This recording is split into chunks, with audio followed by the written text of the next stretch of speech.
But first, not tired of winning. That's the focus of tonight's Angle. Consumer spending is up. Business investment is way up. Domestic manufacturing is way up. The real disposable family income is up. And personal savings are up. Other than that, we're not doing so great.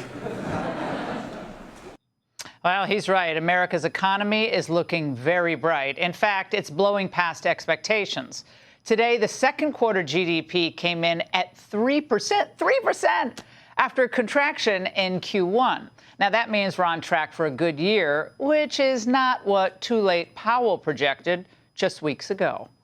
In our summary of economic projections, the median participant projects GDP to rise 1.4% this year and 1.6% next year, somewhat slower than projected in March.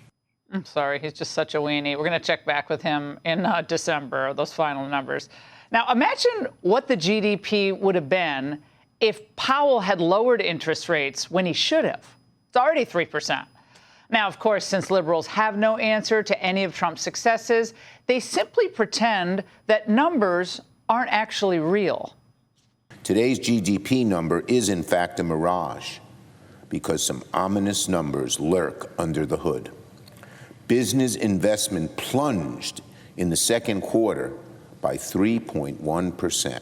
Businesses are worried about growing their operations, worried about hiring more workers. Trump's tariffs are weighing down the U.S. economy, spiking costs. As for the media figures who were sure tariffs would be Trump's undoing, they came up with their own fantasy lines. Microsoft and Meta, they're spending so much money on AI. So that's another thing that could be making it look like our economy is stronger than it actually is. This headline GDP figure, it's misleading. And that's because the trade war is distorting all of these metrics. Imports this time, they actually went down sharply because of tariffs. That actually adds to GDP. And so that's why economists say that this GDP improvement, it's really a mirage. Oh, my gosh, the mirage. That was the word of the day that went out today, obviously. Well, the mirage here, of course, is that the Democrats' repeated fear-mongering about all things Trump was a total fraud.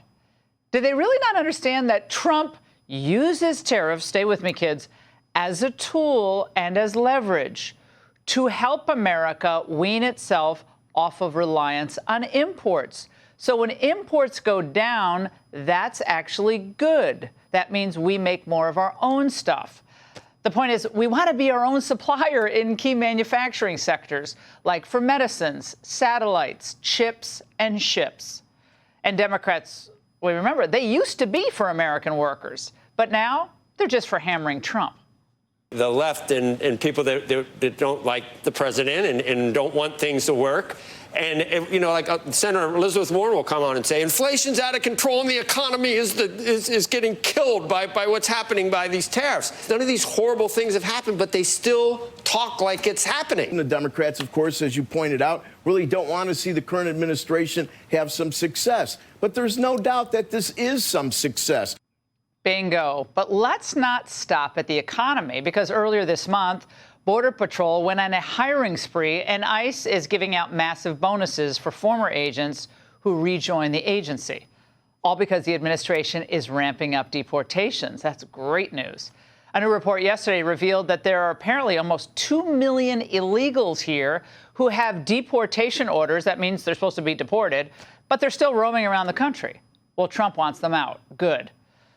What ICE is doing is making America's streets safer, and arrests include MS-13 members, human traffickers, repeat violent offenders, like twice-deported rapist Guatemala national David Cabrera, who was released back in 2022 under the sanctuary policies of Arlington, Virginia. That's about 7 miles from where we're broadcasting.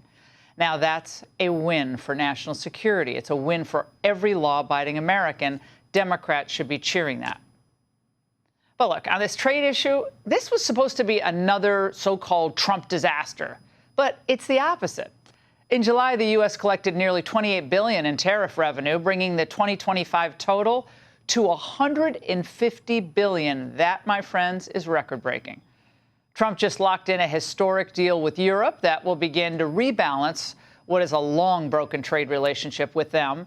And that means more American exports, more U.S. jobs, more leverage for us. They had all the leverage before, no longer.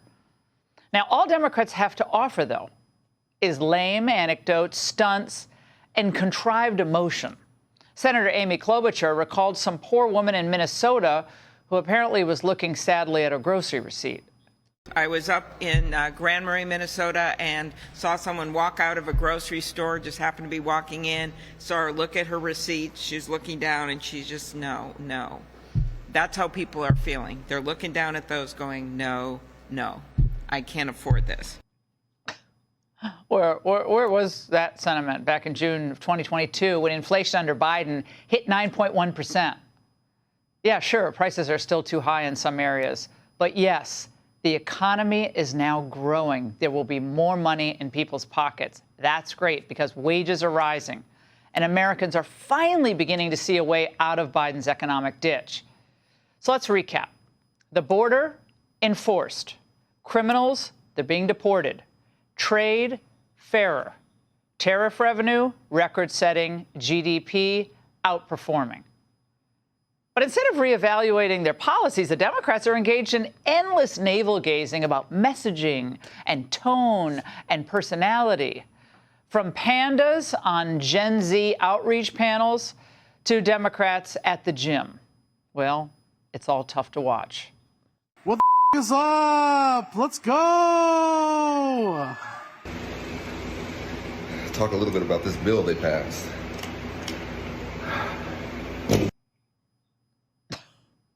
It's sad.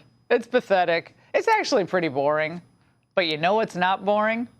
Winning. And that's the angle. Want even more Fox News on YouTube? Become a Fox News Patriot today. Click join to find out how.